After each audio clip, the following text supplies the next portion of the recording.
Welcome everybody, this is John with the Guitars and Gear Weekly Report. Today's news is going to cover technology, gaming, and of course, guitars and gear. So let's get started right away with technology. So our technology news today is all about the biggest news of the week, and that's the news of Windows 11 is going to be coming out. It's going to be coming at the holiday season this year, so no specific date, but all we have is holiday season. So what is Windows 11, what's it going to do for us, and what are some of the things, some gotchas that you might want to look out for? Let's take a look. So Windows 11 is going to sport a nice new cleaner UI, which kind of greatly matches a little bit of what Apple has done with the Mac and the iPad and their type of UI interface. There's also going to be, of course, performance and gaming improvements and some security improvements, which includes Secure Boot and TPM requirements for Windows 11. Now, what does all that mean? So let's dive into that, and so you guys have an idea. So there is a utility that you can get. It's like a PC health utility. If you do a search on Google for Windows 11, am I ready for Windows 11, something like that, you can download this utility onto your Windows 10 machine, and it'll run a check and see if you're ready. So I did that, and mine was not ready. So what did it require? It required that I have Secure Boot enabled. So what is Secure Boot? Secure Boot adds a certificate to the UEFI, which is a Uniform Extensible Firmware Interface. That's kind of, UEFI kind of replaced your BIOS, the basic input-output subsystem that was in Windows, or what, not in Windows, but in computers before UEFI. So UEFI is kind of the replacement for BIOS. So what does that do for us? So it serves as a key that allows the system to boot the OS. So Secure Boot, so let's just say, for example, if a malware virus tries to install a bootloader to your PC to take over the startup, it will not have a signed key or certificate, and the UEFI will not allow it to boot, thus further securing the system against attack. So Secure Boot is pretty important, and I can understand why Microsoft is wanting Windows 11 to take advantage of that. Now, with Secure Boot enabled, the next step is to make sure that TPM is enabled. So, what is TPM? TPM stands for Trusted Platform Module, and this can take the form of a physical, actual chip that you install to your motherboard, or it could be something called an FTPM, which is a firmware TPM, which is pretty much in most, if not all, of modern CPUs from AMD and Intel. So this can be enabled inside your UEFI BIOS, which we just kind of talked about. Your UEFI, I guess I should just say. So what does TPM do? So let me give you a little background, maybe not background, but what it's used for, widely used today in the DoD world. The United States Department of Defense uses this for password protection. It's usually for device identification, authentication, encryption, and device integrity. So disk encryption and password protection are big uses for TPM, but other uses for TPM, or for the, I screwed that up. Let's start over. So other uses for TPM are DRM, Windows Defender can use TPM, Windows domain login protection, and protection and enforcement of software licensing. So you can see where Microsoft is going with this. And it can be used for protection of cheating in online gaming. So that's another big plus, really, for TPM use. So you can see why Microsoft is making TPM kind of a big deal as far as boot requirements in Windows 11. So when I tried to do all this, I ran into some issues, and another issue I ran into is my CPU. So they are checking your CPU as well to see if your CPU can support Windows 11. At this point, I have an AMD Ryzen 1700X CPU. Now, it's an older CPU, not terribly old, but it's older, and that is currently not supported. So as I went through the utility and fixed one thing at a time, went and reran the utility, it told me something else was not yet supported. So just bear in mind that by holiday season, specs could change on what their recommended or minimum specs are for Windows 11. But if not, then there's plenty of time to upgrade. Now, the great thing about my situation is if the Ryzen 1700X is never supported in Windows 11, the beauty of it is my motherboard and all AMD motherboards that are the AM4 socket should be able to support all of the Ryzen CPUs going up to at least Ryzen 9. At this point is Ryzen 9. Of course, Threadripper is not supported because that's a whole different standard and socket. But I could put a Ryzen 9 chip in there and that would be supported. The next supported chip from mine is the Ryzen 2700, and I could just jump to that and be covered. So there you go. So that is our tech news for today. Let's jump right into gaming news. And gaming news, big event that happened, big release that happened in the past week is Mario Golf Super Rush. So this is on Nintendo Switch. It's $59.99, so it's a little pricey. Currently on Metacritic, I don't have the game yet, so full disclosure. Metacritic score is a 75, and the user score is currently at a 6.5. So not stellar, not terrible, kind of right in the middle there of kind of okay.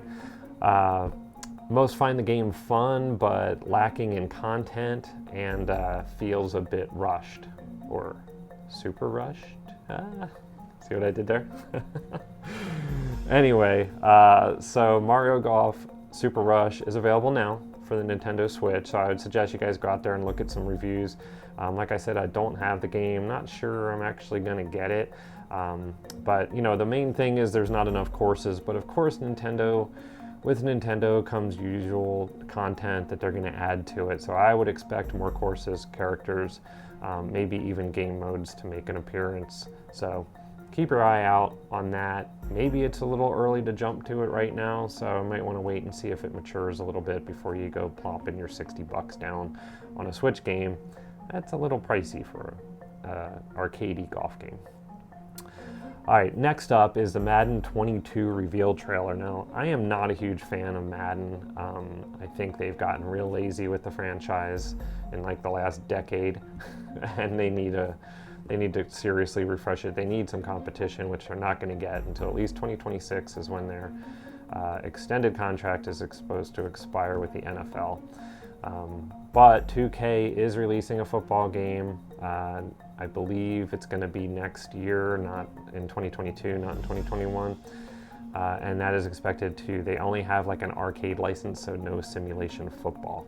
So we'll see how that goes. But the big story right now is Madden 22. And the reveal trailer is out, and a lot of people aren't too happy. They're thinking this looks like more of the same. But just for background, this is going to be released on August 30th of 2021. It's going to have Tom Brady and Patrick Mahomes as dual cover athletes. So they're saying that's a big deal. I don't really care who the cover athlete is. If the gameplay sucks, then it sucks. But we'll see how it goes. Let's see, the prices are not going to change from previous iterations. If you're getting it on the PS4 or Xbox One, you're going to pay $59.99, which is usual price in the United States. On PS5 and Xbox Series S and X, you're going to pay $69.99. And for the MVP edition is $99, and the Dynasty edition is $120. So basically same price points as they've been doing. So we'll see. Or my suggestion is if you have an Xbox and you have Xbox Game Pass, and it's very popular now. I have Game Pass because I ordered my Xbox Series X through Microsoft and got their deal where you pay it off monthly and you get Xbox Game Pass kind of tacked on. So I did that. So I do have Xbox Game Pass, and what happened this year with Madden 21 is in around February, somewhere around Super Bowl time, EA kind of releases the game for free on their EA Pass, which EA Game Pass, I think it's called EA Pass or EA Sports Pass or EA Game Pass, or whatever they call it. Anyway, that's kind of integrated into into Xbox Game Pass now. So around that time, it's free, so you can download it and play it all you want. So I would probably suggest, if you have Game Pass, just wait and get it then. Save yourself some money, because I really don't think it's going to be that big of a difference between this year and next year. I could be wrong, but one of the big things, just for instance, one of the big things is the football, or the Super Bowl celebration is going to be different this year. Let that sink in a little bit. That's the big announcement, is the Super Bowl celebration is going to be different. Okay, EA, I think you're going to have to do a little better than that for me to plop down $60 or $70 for your game. Otherwise, I'm going to wait and I'll get it when it's free, or just be able to play, whatever. So, nice job, EA, but not really. Sticking to EA though, EA Sports PGA Tour is a thing, and it doesn't have a cover athlete at this point, and maybe it won't. The last iteration, I mean, you all remember Tiger Woods PGA Tour Golf. That was a fantastic game. I really did like it.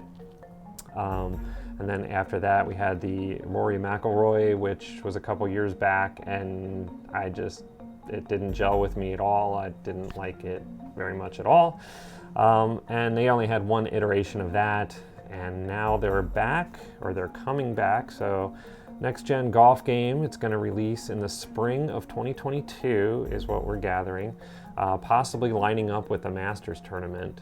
And that's substantial, because this game will be the only officially licensed PGA game that will feature all major tournaments, including the Masters. So if you want to play at Augusta in 2022 on a computer simulation golf game, you're going to have to trust EA to get it right. And the last time they did feature that was in a Tiger Woods game. I don't remember if Rory McIlroy had it or not, but I know the Tiger Woods game, one of the last Tiger Woods games, had the Masters tournament in it, and it was really good. So hopefully EA doesn't dork this one up and we get a great golf game. Until then, 2K Sports PGA Tour 2K21 is a fantastic golf game. I've been playing their games since the original Golf Club, and these are from some developers that did work on the Tiger Woods game for EA, so they know their stuff, and that game is actually really, really good. So if you're waiting on a good golf game, you could check that one out. It's still early enough this year, and I'm waiting to see what they come out with for PGA Tour 2K22. And we'll see what happens with that license too. Haven't heard anything, but we'll keep you updated here on the news, and check that out.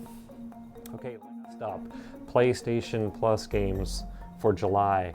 So we think it's been outed. We're gonna have to wait till Wednesday, June 30th to get the official word from Sony, but it looks like the game will be A Plague's Tale: Innocence, which would be the PS5 remaster version.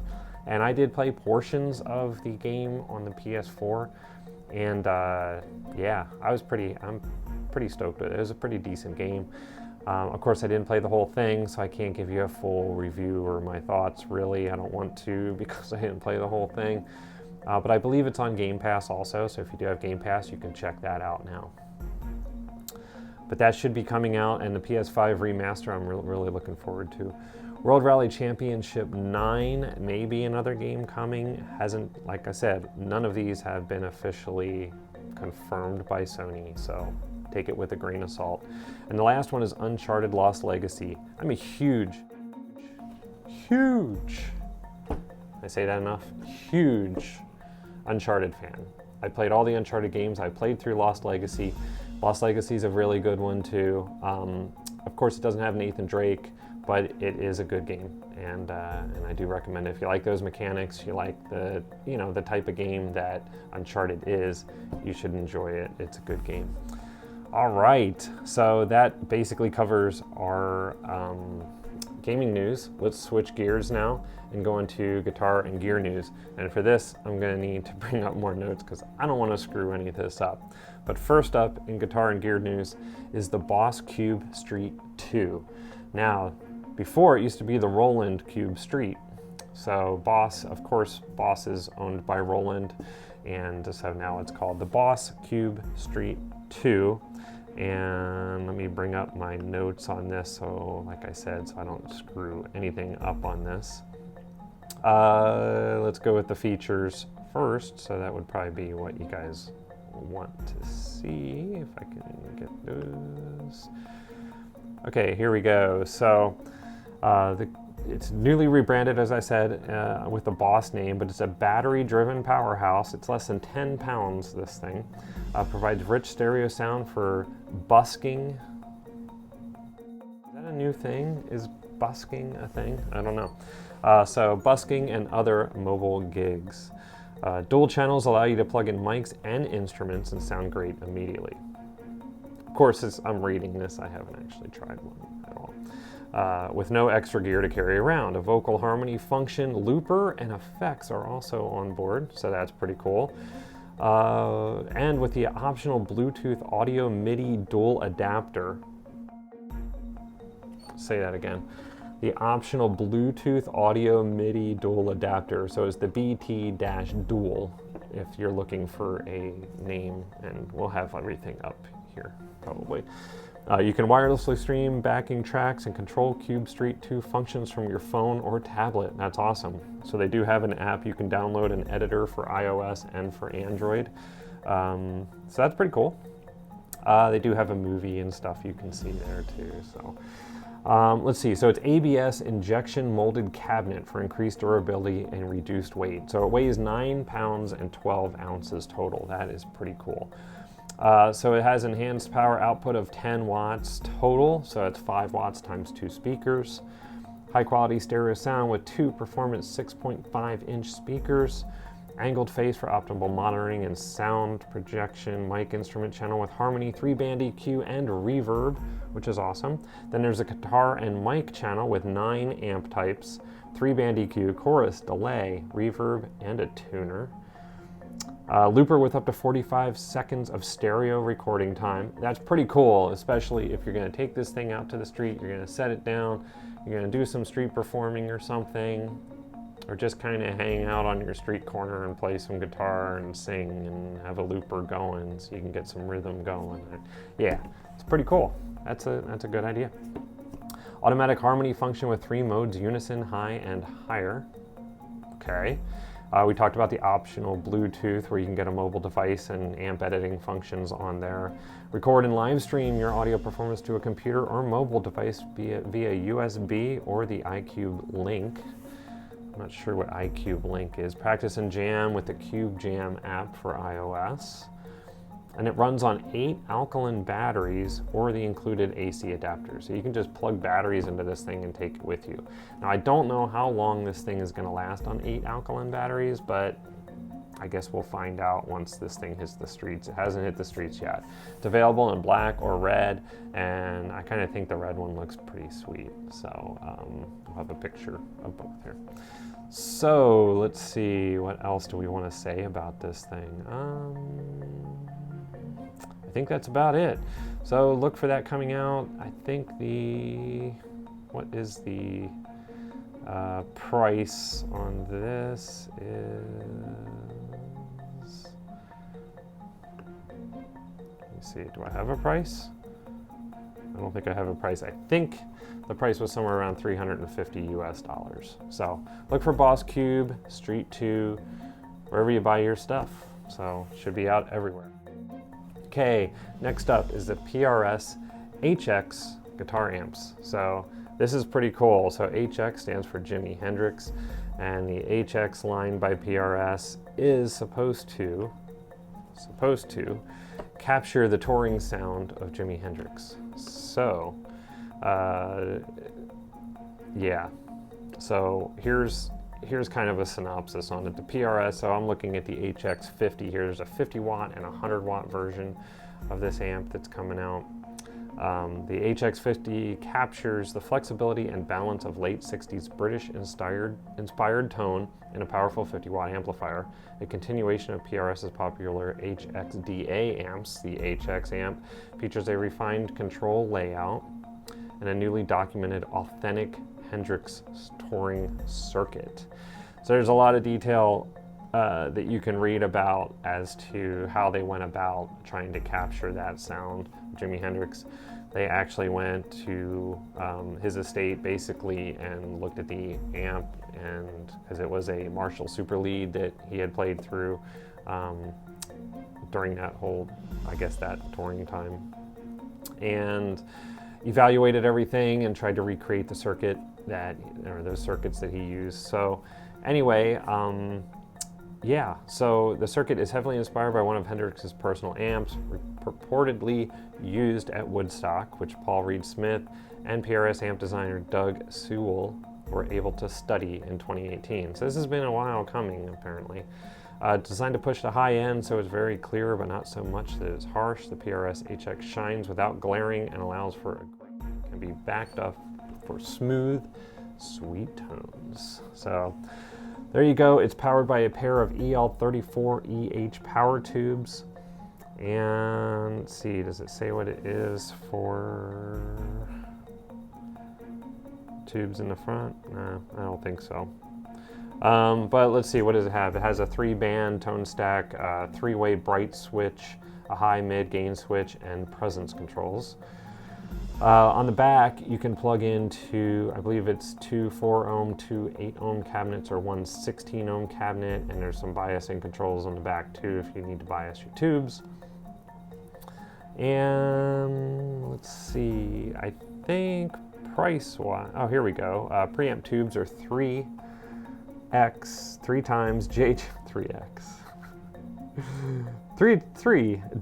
ECC803S preamp tubes, and the power tubes are 2 EL34EHs. And let's see, the amp, the weight of the 50-watt version, so this is the 50-watt version I'm talking about right now. The 50-watt version is 23.2 pounds. Comes in black Tolex, and that's all you need to know there. I believe this one is, I want to say it's $2,900, $2,800, and the 100-watt version is like $3,100 or $3,200. So not the cheapest things in the world, but it's pretty cool.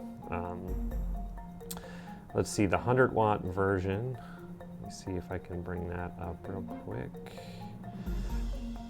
and let you guys know what.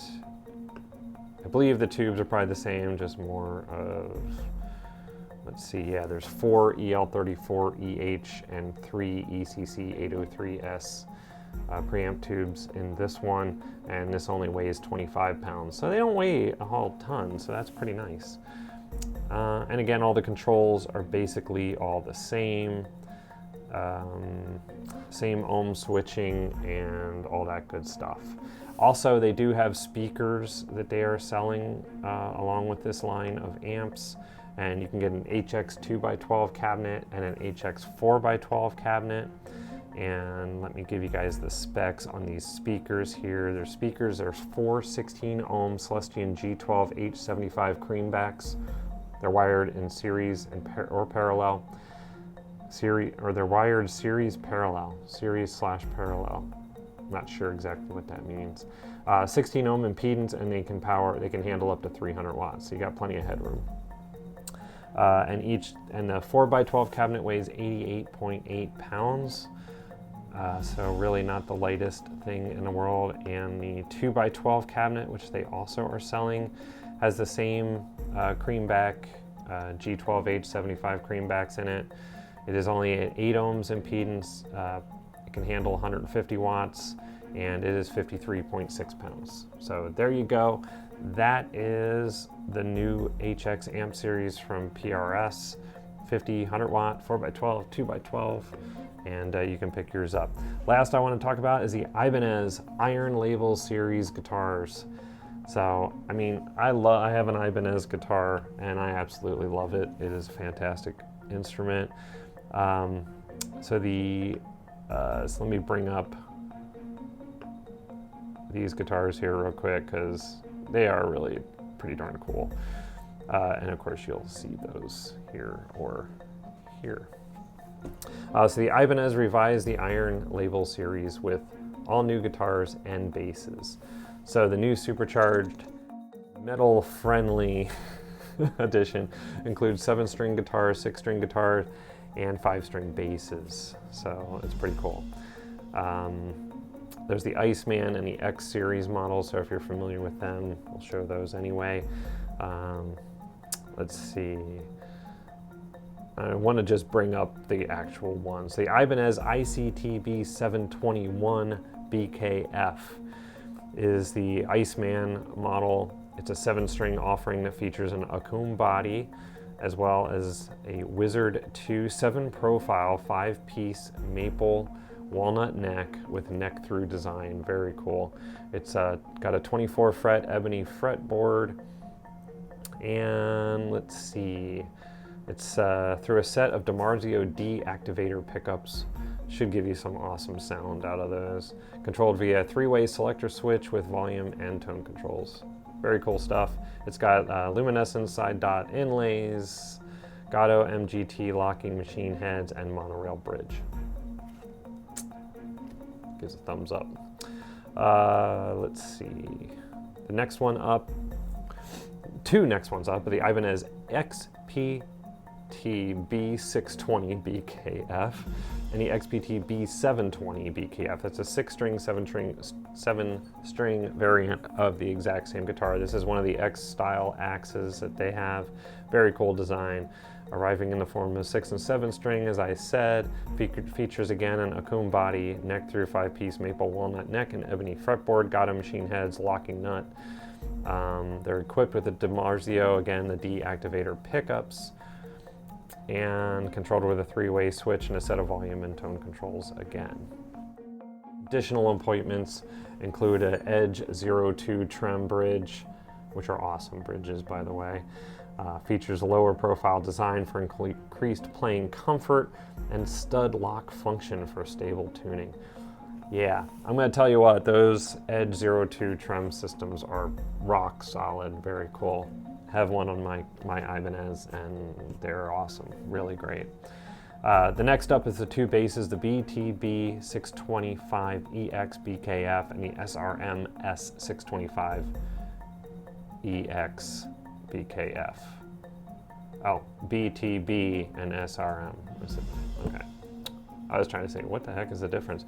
Both the BTB and SR models feature 5-string setups and boast a now familiar Akum body, again, 5-piece maple and walnut neck, and a graphite reinforcement rods for massive sustain and stability.